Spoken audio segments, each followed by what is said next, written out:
What if you could carry a 14.6-inch OLED laptop that weighs as little as many 13-inch models? Honor's MagicBook Art 14 2025 might just pull it off, with Intel's new Ultra 7 chip inside. But before you decide based on specs, watch this whole video. I'll show you where it shines and where it falls short. First off, this thing feels premium. At just 1.03 kilograms, it's feather light for its size. The body is made from magnesium alloy with titanium keys in the keyboard and a vapor chamber cooling setup inside. It's thin, sleek, and the finish doesn't slip in your hand. There's a magnetic detachable webcam module too. Weird move? Maybe, but it lets Honor keep the bezels symmetric on 3 sides. That's rare in laptops at this price. Note, having the USB-C ports pushed down a bit because of the module may look odd, and yes, I noticed it. But it's not all perfect. Wait until you see how the display performs. Ports and extras. On the sides, you get a decent mix. 2 USB-C ports, one of them Thunderbolt 4, USB-A,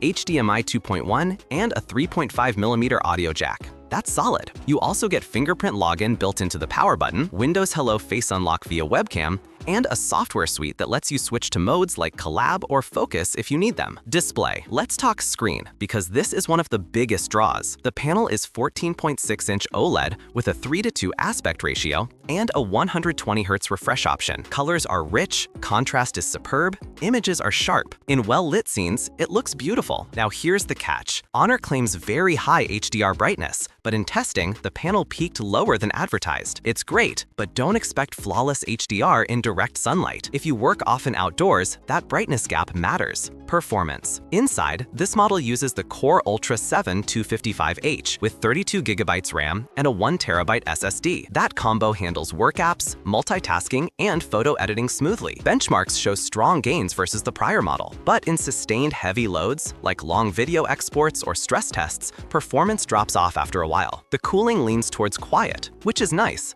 but that means it doesn't sustain top speeds for super long. Keep watching. Battery results coming next. It surprised me. Battery life. Battery is okay, better than older art models, not class-leading though. In browsing at 400 nits, the laptop lasted around 6 hours and 40 minutes. Lower brightness stretched it a bit. Streaming video gave about 7 hours. That won't beat some ultra-light ARM machines, but for what this is, a thin and light Windows laptop, it's respectable. Just don't expect set it and forget it all-day power without adjustments. So, should you buy the Honor MagicBook Art 14 2025? If you want a laptop with excellent OLED screen, light body, good looks, and solid everyday performance, this is one of the best options in its class. If your priority is maximum brightness outdoors or long sustained GPU or CPU loads, there are trade-offs. But overall, it delivers more than many expect for its price. It earns its place among the top thin and lights of 2025. If you like this kind of balanced laptop, it's worth checking out. Drop a comment if you want me to compare this one versus the MacBook Air or the new XPS 14 to see which gives more value. If this review helped you, hit like, subscribe, and I'll see you in the next video.